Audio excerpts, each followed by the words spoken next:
오늘 본문 말씀은 열왕기하 17장 15절부터 18절까지 말씀입니다. 여호와의 율례와 여호와께서 그들의 조상과 더불어 세우신 언약과 경계하신 말씀을 버리고 허무한 것을 뒤따라 허망하며 또 여호와께서 명령하사 따르지 말라 하신 사방 이방 사람을 따라 그들의 하나님 여호와의 모든 명령을 버리고 자기들을 위하여 두 송아지 형상을 부어 만들고 또 아세라 목상을 만들고 하늘의 1월 성신을 경배하며 또 바알을 섬기고 또 자기 자녀를 불 가운데로 지나가게 하며 복술과 사수를 행하고 스스로 팔려 여호와 보시기에 악을 행하여 그를 경노하게 하였으므로 여호와께서 이스라엘에게 심히 노하사 그들을 그의 앞에서 제거하시니 오직 유다 지파 외에는 남은 자가 없느니라. 아멘.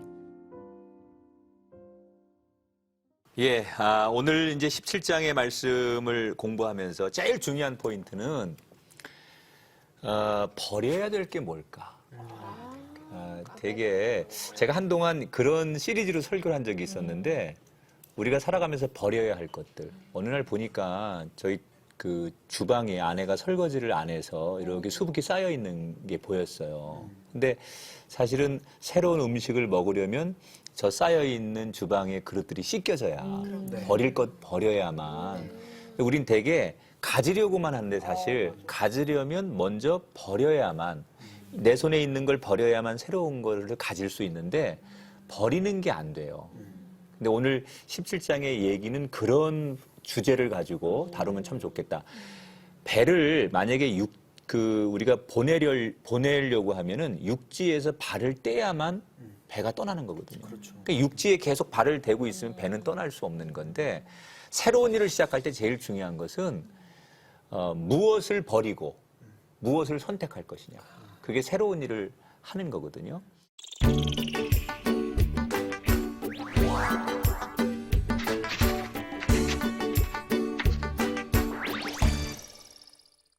열왕기하가 25장이에요. 25장까지 있는데 오늘 이제 17장까지 이제 오게 됐는데 오늘 이야기는 우리가 지난 두 번째 14장, 16장은 남쪽 유다의 왕에 대한 얘기를 했잖아요. 다시 북쪽 이스라엘로 넘어갑니다. 북이스라엘. 네, 북이스라엘. 호세아 왕인데요. 이 호세아 왕이 북이스라엘의 마지막 왕이에요. 또 맞아. 마지막 왕인데 이 그 북이스라엘이 사실은 왜 만들어졌느냐 우리가 그걸 좀 생각해 봐야 돼요. 솔로몬 때까지는 다윗 왕이 이스라엘을 하나로 만들고 그 다음에 솔로몬 때까지는 이스라엘이 하나였어요. 그런데 워낙 솔로몬의 그 화려한 궁전 이후에 그 하나님이 주신 축복을 이스라엘 백성들이 잘 누리고 지키지 못해요. 그래서 타락하죠. 솔로몬 이후에. 그 하나님께서 이런 내가 원하는 나라가 이런 나라가 아닌데 왜 내가 준 축복을 이렇게 누리지 못하고 너희들은 타락하고 우상을 섬기고 그 부유함을 감사함으로 고백하지 못할까. 그러니까 너무 안타까우신 거예요. 그래서 그 어쩌면 이스라엘의 대안으로 하나님께서 북이스라엘을 만드신 거예요. 그래서 남쪽 유다는 그냥 남겨놓고 그게 이제 이스라엘의 원조죠. 그리고 10지파를 세워서 북이스라엘을 따로 만든 거예요. 한 뿌리지만. 그러니까 북이스라엘이 만들어진 것은 어쩌면 하나님의 기대예요. 그러니까 역사적으로 너희들이 원래 해야 할 몫을 이스라엘에 해야 할 유다가 해야 할 몫을 잘 못하니까 북이스라엘을 통해서 너희들이 정말 내 기대에 맞는 그런 나라 그런 백성이 되어봐라 라고 해서 하나님의 대안으로 만들어진 게 북이스라엘이에요. 그런데 북이스라엘이 역사를 쭉 보면 하나님의 기대만큼 못 살잖아요. 가장 악한 왕이 많이 나오고 우상을 제일 많이 섬기고 그리고 정말 불안불안한 거예요. 그래서 남쪽 유다보다도 우상을 더 많이 섬기고 그 아합 왕이라든지 이세벨 여왕 같은 사람을 통해서 이스라엘이 굉장히 이제 혼탁해지기 시작하는 거예요. 근데 이 북이스라엘의 역사를 보면요. 왕이 계속 바뀌어요. 불안한 거죠. 심지어 7일 만에 왕이 바뀔 때도 있어요. 쿠데타가 일어나서. 그래서 왕이 계속 바뀌면서 여러 가지 정치, 경제적으로 많은 것들이 이제 어려워지는데 이 호세아 왕까지 간신히 오는데 결국 북이스라엘이 호세아 왕 이후에 이제 역사 속에 사라지는데 하나님께서 이 북이스라엘을 망하게 할 때 옆에 거대한 나라 아수르라는 나라를 이용해서 북이스라엘을 망하게 하시거든요. 아수르가 이제 북이스라엘을 침공하게 하는 거예요. 자, 이때 호세아 왕이 자기들 힘으로는 저 아수르를 상대할 능력이 없어요. 그냥 전쟁을 하면 망할 것 같으니까 이 사람이 마지막으로 선택한 게 뭐냐? 망하지 않는 길이 뭐가 있을까?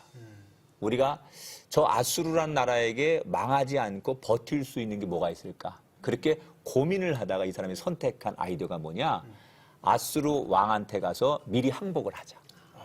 그래서 아수르 왕을 찾아가서 무릎을 꿇고 내가 당신이 원하는 걸 다 들어주겠습니다. 그래서 조공을 바치라면 바칠 것이고 사람을 보내라면 보낼 것이고 우리를 망하지만 않게 해주십시오. 우리를 그냥 인정만 해주시면 속국으로 살겠습니다. 그래서 호세아 왕이 망하지 않기 위해서 아수르의 속국이 되는 것을 자청해요. 그리고 자기에 있는 모든 것을 다 갖다 바치죠. 이렇게 일단 위기를 넘깁니다. 호세아 왕이. 그리고 생각해 보는 거예요. 계속 이렇게 살 수는 없잖아. 계속 이렇게 우리가 아수르의 속국이 돼가지고 달라는 대로 다 줄 수는 없으니까 이제 틈을 보는 거예요. 기회를 보는 거야. 이렇게 일단 위기를 넘겼지만 다시 저 아수르의 손에서 벗어나서 우리가 독립할 수 있는 길이 뭐가 있을까? 그리고 막 머리를 굴리다가 이 사람이 생각해낸 아이디어가 뭐냐? 아수르 말고 그 당시에 또 하나 강대국이 존재합니다. 이스라엘 옆에 이집트. 근데 그 당시에 이집트 왕 이름이 재밌습니다. 이름이 소예요, 소. 말도 아니고 소야. 소라는 이집트 왕이 그때 당시에 통치를 하고 있었는데 이 호세아 왕이 그 소라는 왕을 찾아가요. 아수르 왕 몰래 가가지고 다시 거기다 충성맹세를 하는 거예요. 우리 편이 돼 주십시오. 아수르를 견제해 주십시오. 네. 마치 우리 이 한국이 뭐 열강의 틈바구니 속에 뭐 중국 또 뭐 미국, 일본 이런 열강의 틈바구니 속에 사실 한국이 참 어떻게 보면 우리 민족이지만 안쓰럽잖아요. 그런 것처럼 이 호세아 왕이 살고 싶어서 독립하고 싶어서 이렇게 저렇게 하다가 소라는 이집트 왕한테 가가지고 아수르를 견제해 주시면 우리가 당신의 속국이 되겠습니다. 그래서 이중 플레이를 하게 되는 거예요. 그런데 이게 이제 잘 됐으면 좋은데 이게 시행착오를 겪습니다. 이집트가 정말로 강한 나라여서 아수르를 견제해주고 아수르를 이겨서 북이스라엘을 보호해주면 좋을 텐데 막상 아수르와 이집트를 비교해 보니까 이집트가 아수르의 상대가 안 되는 거야. 이거 어떻게 하면 좋아? 작전이 실패했어요. 그렇죠. 근데 이걸 아수르 왕이 알게 돼요. 모를 리가 있겠습니까? 비밀이 어디 있어요? 결국 알게 되죠. 그러니까 아수르 왕이 얼마나 괘씸해. 자기한테 와가지고 살려만 주시면 뭐든지 다 하겠습니다. 이렇게 말했던 호세아 왕이 자기 모르게 뒤에 가서 이집트 왕한테 제휴를 맺고 동맹을 맺고 자기를 공격하려고 하니까 아수르가 이집트를 딱 이제 해결한 다음에 곧바로 북이스라엘에게 보복을 하는 거죠. 그래서 이 호세아 왕이 붙잡힙니다. 감옥에 갇힙니다. 너를 왕으로 인정하지 않겠다. 그래서 그 아수르의 왕이 호세아를 감옥에 가두고 전쟁을 완전히 이제 해서 북이스라엘을 북이스라엘의 수도가 사마리아라고 그랬잖아요. 네. 이 사마리아를 아수르의 사람들이 와가지고 3년 동안 포위를 해요. 그러니까 완전히 그 아수르를 포위해가지고 물자가 들어가지도 못하게 하고 사람들이 나오지도 못하게 해서 고사 작전을 펼칩니다. 사마리아를 포위해서. 예, 사마리아를. 그래서 결국 나중에 왕이 없는 상태에서 이스라엘 백성들의 사마리아에 있는 백성들이 견디다 3년 동안 견디다 못해서 항복을 합니다.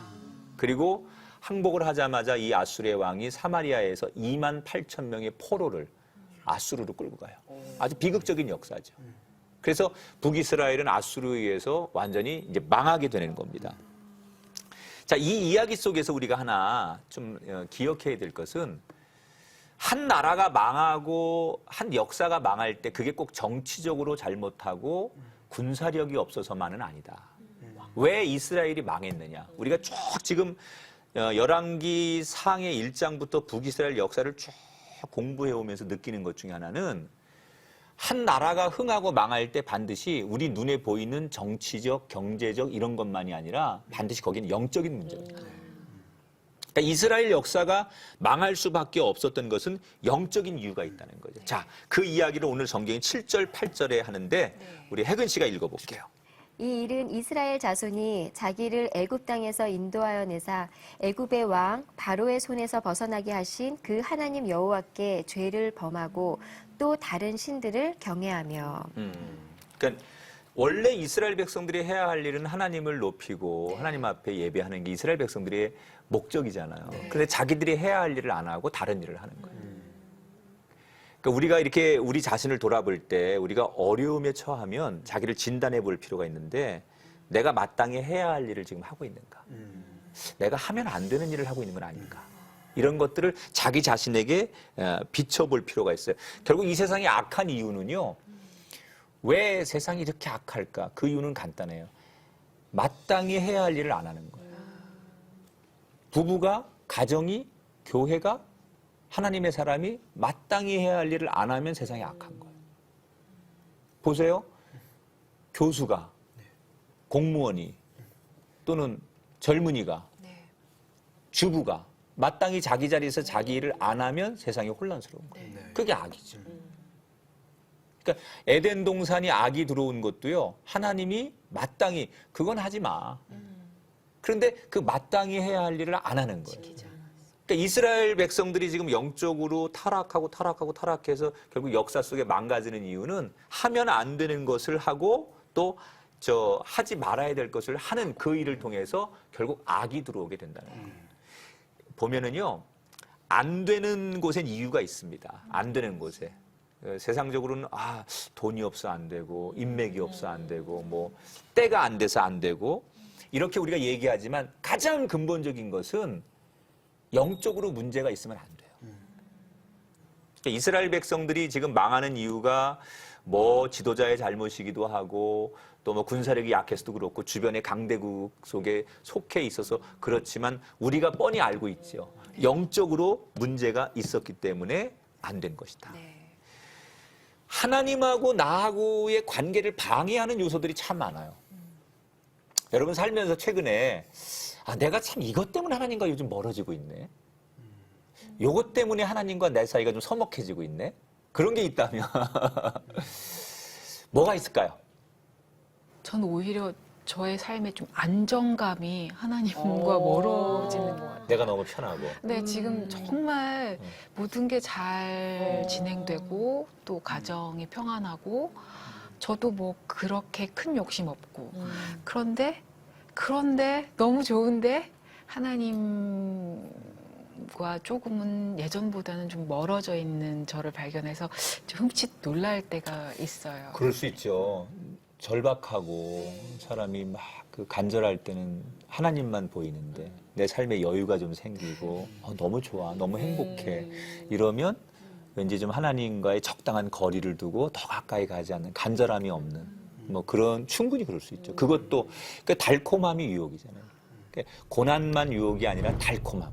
그 아주 소프트하고 그래서 때로는 우리에게 아주 혹독한 시험도 있지만 아무 문제가 없는 마치 개구리가 따뜻한 물에 서서히 죽어가는 것처럼 너무 좋기 때문에 거기에서 오는 그게 이제 때로는 우정, 사랑, 그 관계, 뭐 돈, 여유로움, 과거에서 막 질병에서 해결돼서 건강을 얻었을 때 오히려 그것이 하나님과 멀어지는 계기가 되는 사람도 있더라는 거예요. 그것도 맞죠. 하나님과 나 사이를 방해하는 요건이 전혀 뜻하지 않은 이런 곳에서 올 수도 있어요.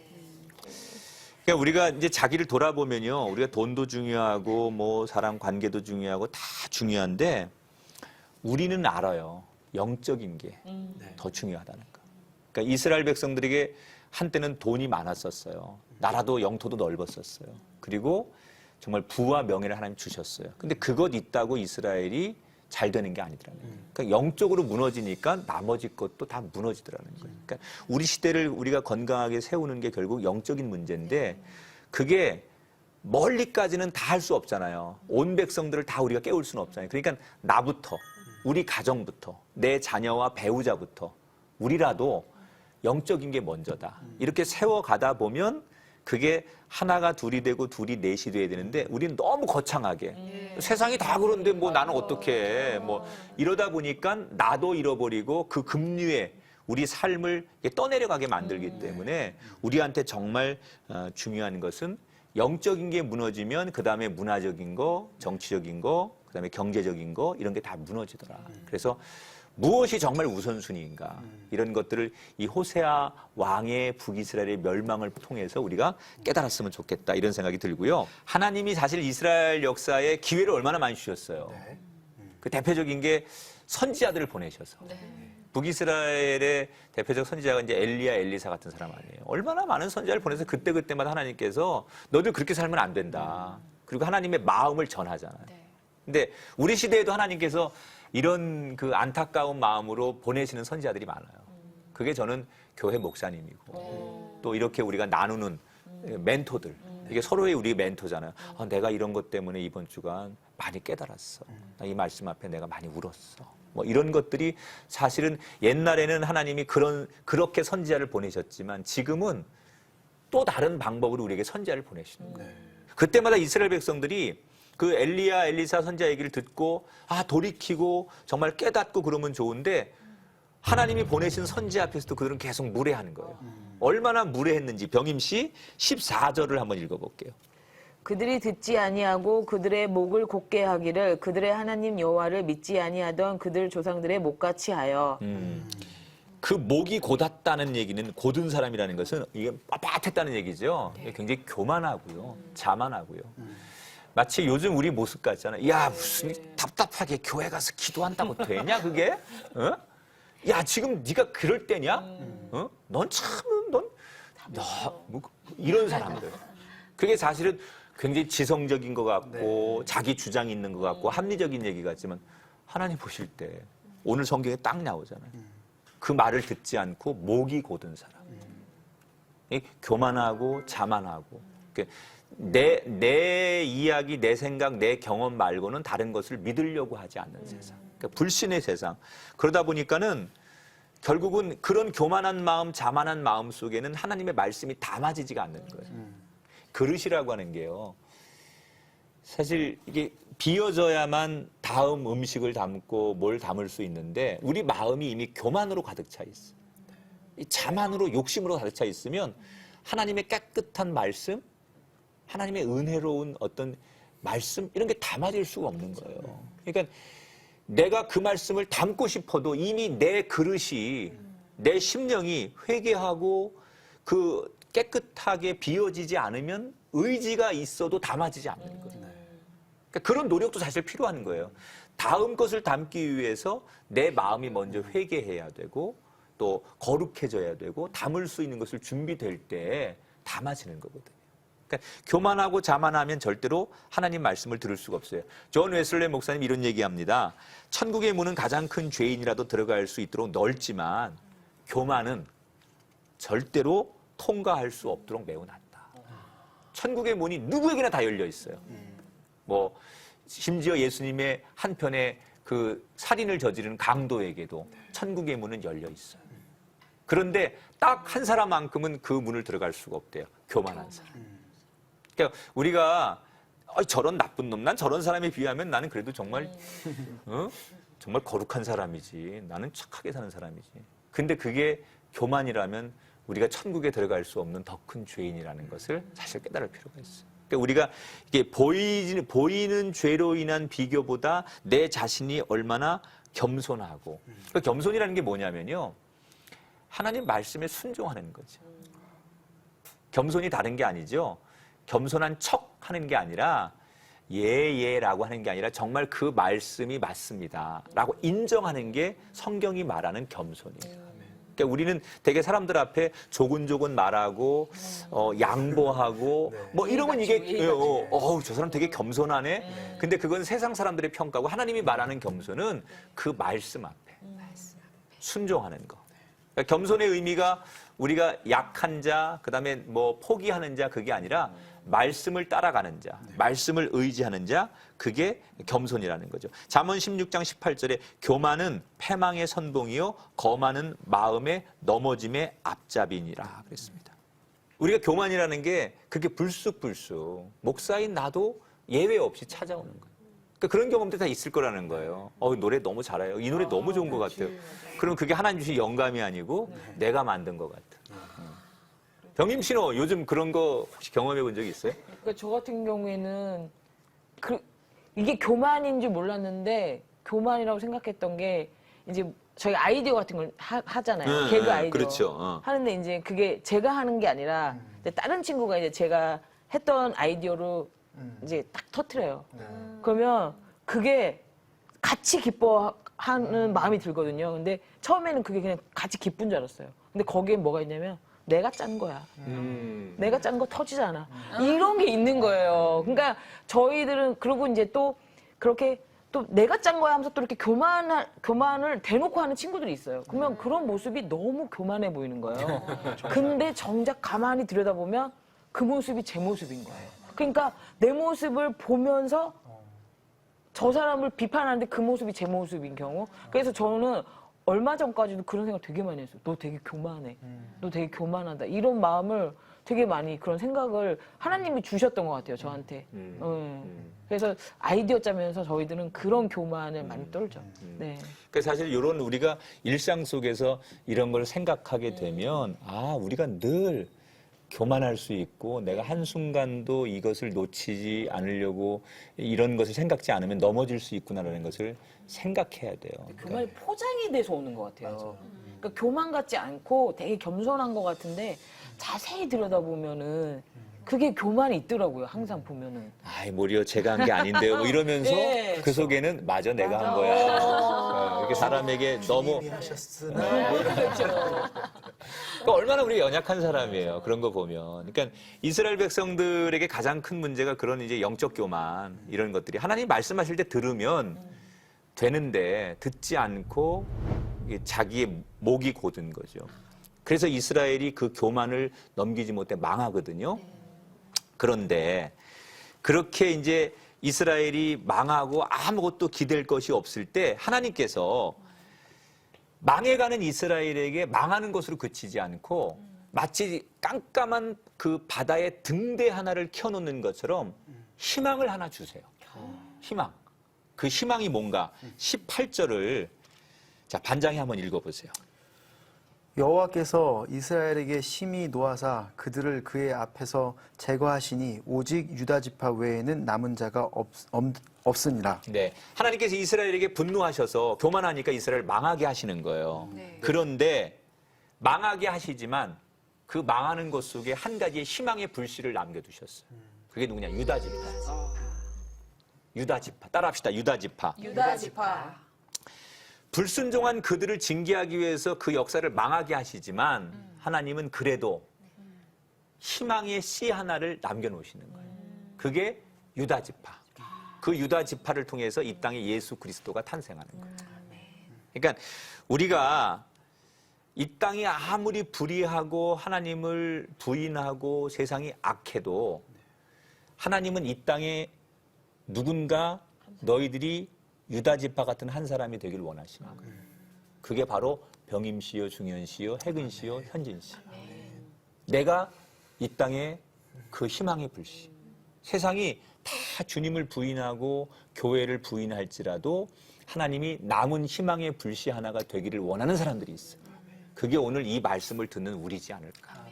그래서 우리가 이 절망의 땅에 요즘 같은 세상에도 그렇게 신실하게 예수 믿는 사람이 있어? 라고 말할 때 진짜 하나님의 눈에는 네가 내 희망이다. 니네 교회가 너의 인생이 나에게는 희망의 불씨다. 그래서 마지막 남은 그 유다 지파가 돼야 되지 않겠느냐. 오늘부로 북이스라엘 역사는 이제 없습니다. 그런데 하나님이 없어지는 역사 속에 그래도 희망의 불씨 하나를 남겨놓으시는데 그게 유다 지파다. 그리고 오늘 우리들에게 네가 이 시대의 유다 지파가 되지 않겠느냐라고 물으신다면 우리가 나는 그거 못해요. 이렇게 말하지 않고 하나님 제가 그 희망의 불씨가 되겠습니다. 그래서 유다 지파의 희망처럼 언젠가 다시 그 불씨가 활활 타오를 수 있도록 그때를 위해서 우리가 준비하는 그 한 사람이 되었으면 좋겠다. 그런 은혜가 여러분의 삶에 그리고 가정에 임하시기를 주의 이름으로 축복합니다. 자, 이제 북이스라엘 역사 끝났습니다. 그러나 이제 남쪽 유다의 역사가 계속 남아있기 때문에 25장까지 우리 계속 갈 거니까 우리가 다시 이 말씀을 또 묵상하고 열왕기 하까지 쭉 나가보도록 할 거고요. 오늘 말씀을 이제 이렇게 정리하면서 뭐 좀 궁금하신 내용이나 또 토론할 내용들이 있으면 함께 나누면 좋겠어요. 네, 좀 전에 목사님 말씀하셨는데 그 유다 지파 같이 그 믿음의 그 남은 자들이 되는 게 가장 중요하잖아요. 근데 어떤 사람을 하나님은 남겨두시는 건지 그게 좀 궁금해요. 이제 북이스라엘과 남쪽의 유다의 차이는 뭐냐면요. 유다 사람들은 상황이 똑같아도 내가 좋든지 안 좋든지 상황이 어떻든지 간에 말씀이니까 그 말씀을 따라가는 거고요. 북이스라엘은 상황에 따라서 내 기분에 따라서 좋으면 받아들이고 안 좋으면 안 받아들이는 거예요. 그 차이죠. 그러니까 하나님이 유다 지파를 좋아하신 이유는 어떤 상황이든 간에 하나님 말씀이니까 따라가는 거고 북이스라엘은 자기의 감정, 환경, 여건에 따라서 말씀을 받아들이기도 하고 안 받아들이기도 하는 거예요. 그러니까 믿음이라는 것은 절대적이어야 되는데 상황에 따라서 다르면 그건 온전한 믿음일 수 없다는 거죠. 그러니까 우리는 좋아도 하나님 말씀이고 우리가 좀 싫어도 하나님 말씀. 그게 순종이지 나한테 맞는 것, 좋은 것만 따라가고 이거는 아닌 것 같아라고 해서 거절하면 그것은 순종이 아니고 하나님께 남는 자가 될 수 없다. 그러니까 좋아도 싫어도 하나님 말씀에 순종할 때 유다 지파 같은 사람이 될 수 있다. 네. 또 다른 질문이 있어요? 네, 아까 목사님 이야기 너무 잘해주셔서 너무 저에게도 큰 은혜가 됐는데요. 네. 그 교만함에 대해서 깨달아야 되잖아요. 근데 진짜 아까 병임 씨도 얘기했지만 이게 숨어오는 것 같아요. 이 교만이라는 게 나도 모르게 부지부식간에 포장돼서. 근데 그거를 좀 이렇게 발견할 수 있는 내가 교만한지 아닌지 체크할 수 있는 체크리스트. 네, 체크리스트. 어려운 건데요. 네. 저는 이렇게 체크를 해요. 내가 말씀을 듣는 태도를 보는 거예요. 거꾸로. 거울 속에 보이는 나처럼 내가 지금 저 말씀을 어떻게 듣고 있는가. 근데 되게 교만할 때는 나한테 이익이 되는 말씀이면 귀가 크게 열리고요. 그 말씀에 반응을 보여요. 네. 그런데 별로 이익이 되지 않는 말씀에 대해서는 마음과 귀를 닫더라고요. 저는 그게 저한테 체크리스트예요.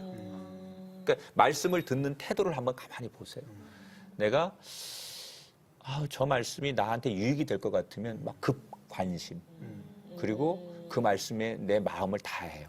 근데 별로 유익이 안 될 것 같으면 이렇게 좀 애써 외면하려고 하면 내가 지금 굉장히 교만하고 있구나. 그리고 아주 겸손할 때는 그 말씀 자체로 그냥 다 받아들이고 내 말씀을 듣는 태도가 달라요. 근데 교만할 때는 확실히 내가 재는 거예요. 그래서 여러 가지가 있겠지만 그 말씀을 듣는 태도를 한번 자기가 이렇게 자기를 점검해 보면 내가 지금 교만하고 있구나 아니면 내가 여전히 겸손하려고 하는구나라는 것을 좀 알 수 있지 않을까. 네. 자, 뭐 오늘 말씀 이제 이렇게 마치고요. 천사들하고 있으니까 시간 가는 줄 모르겠네요. 다음 시간에는 다시 날라와요. 네, 너무 고마웠고요. 네. 오늘 이제 말씀 이렇게 우리 시청자들과 함께 나눴는데 그래도 말씀이 어떤 게 오늘의 가장 핵심의 말씀인지 정리하고 마무리하도록 하겠습니다. 네, 두란노 성경교실 김학중 목사와 함께하는 지금 시간은 왕들의 이야기, 이스라엘 역사를 우리가 함께 나누고 있습니다. 다음 시간은 18장 말씀, 열왕기하 18장 말씀인데요. 역시 한번 읽어오는 거 이게 중요하겠죠. 네, 읽어오시고요. 우리들은 유다 지파처럼 우리가 하나님의 희망으로 남겨진 사람이니까 그 남겨진 사람으로서 내가 이 땅에서 뭘 해야 될지 정말 하나님의 희망이니까 내가 정말 희망답게 뭘 결단하고 살아야 되는지 이런 것들을 자기의 결단하는 모습을 내가 특별한 사람인데 라는 그런 모습을 이렇게 영상으로 찍어서 내가 이런 사람으로 하나님 앞에 특별한 사람으로 이렇게 살아가고 있습니다. 이런 것들을 보여주는 영상 하나씩을 나누면 좋겠다 생각이 듭니다. 네, 네, 너무 당황하는 모습이군요. 그래서 기쁜 얼굴로 다시 만나도록 우리 모든 가정과 삶을 축복해 주시기를 원하며 우리가 너무나 사랑하는 예수님 이름으로 기도하옵나이다. 아멘.